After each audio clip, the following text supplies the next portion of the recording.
counting money is fun. Got to have some money. Money, money, money, I want some. Give me some money. Welcome to Green Tips News.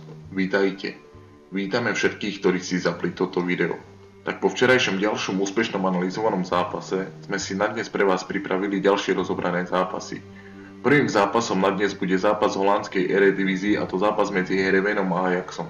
Link na tento zápas nájdete už tradične nižšie v popise pod videom a poďme si rozobrať dnešný zápas. V tomto zápase je mierny favorit hostujúci celok z Ajaxu, no nás zaujala stavka predovšetkým na over 2,5 gólov v tomto zápase. Heerenveen na svojom štadióne AB Lenzera Stadium vie odohrať naozaj slušné zápasy. Keď doma v lige doposiaľ 6 zápasov ešte neprehrali. Domáci celok je aktuálne na 4. mieste, keď z 13 zápasov vyhrali 6, ďalej 5 remizovali a 2 prehrali. Pomerne slušným skóre 26:15. Domáci celok disponuje tretím najlepším útokom v lige a patria medzi najoverovejšie celky v súťaži. Pecežnérstvou hranicu šli z 13 zápasov hneď 10 krát a v ich zápasoch padne v priemere 3,2 gólov. Teda pomerne slušná pravdepodobnosť dnešnej stávky, čo poviete? Predovšetkým v útoku sa môžu oprieť o 6-gólového Zeneliho a 5-gólového Gocha. Posledné 3 zápasy nebodovali v lige naplno a tak sa od nich očakáva predsa len zlepšenie. No je nutné zase povedať aj to, že v posledných 16 zápasoch dali vždy minimálne aspoň jeden gól. Ajax, ako sme spomínali, v zápase je mierny favorit a predsa len to nebude mať ľahké. Dnes im chýba obranca zo základnej zostavy, a to Bauzer. Aktuálne sú na slušnom 2. mieste a na prvé miesto strácajú len 2 body. Keď z 13 zápasov vyhrali 9, 3 remizovali a 1 prehrali. S pomerne slušným skóre 31:11. Disponujú najlepším útokom v lige, z 13 zápasov šli cez dnešnú hranicu 8 krát, naviac ich gólový priemer v lige je taktiež 4,2 gólov na zápas.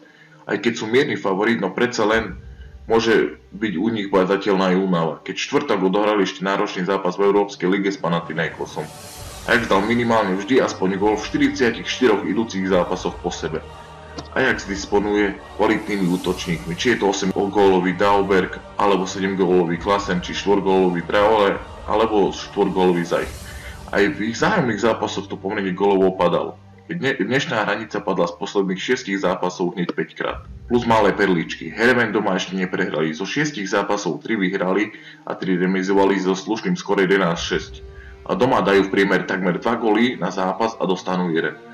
Ajax vonku zo 6 zápasov 4 vyhrali a 2 remizovali, teda vonku tiež doposiaľ neprehrali zo skóre 13:4 a taktiež aj oni vonku dali v priemere viac ako 2 góly na zápas. Teda góly minimálne 3 by sme mali vidieť aj v dnešnom zápase. Teda ak si to zhrnieme, domáci dali minimálne aspoň gól v 16 idúcich zápasoch po sebe. Hostia dali minimálne aspoň jeden gól v 44 idúcich zápasoch po sebe. Ajax má priemer 3,2 gólov na zápas v lige a cez hranicu 2,5 gólov šli 8 krát z 13 zápasov. Heerenveen má priemer 3,2 gólov v lige na zápas a taktiež cez hranicu 2,5 gólov šli až 10 krát z 13 zápasov.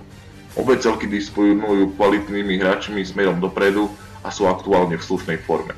V ich posledných vzájomných zápasoch to posledné zápasy gólov padalo, over padol z posledných 6 zápasov hneď 5 krát.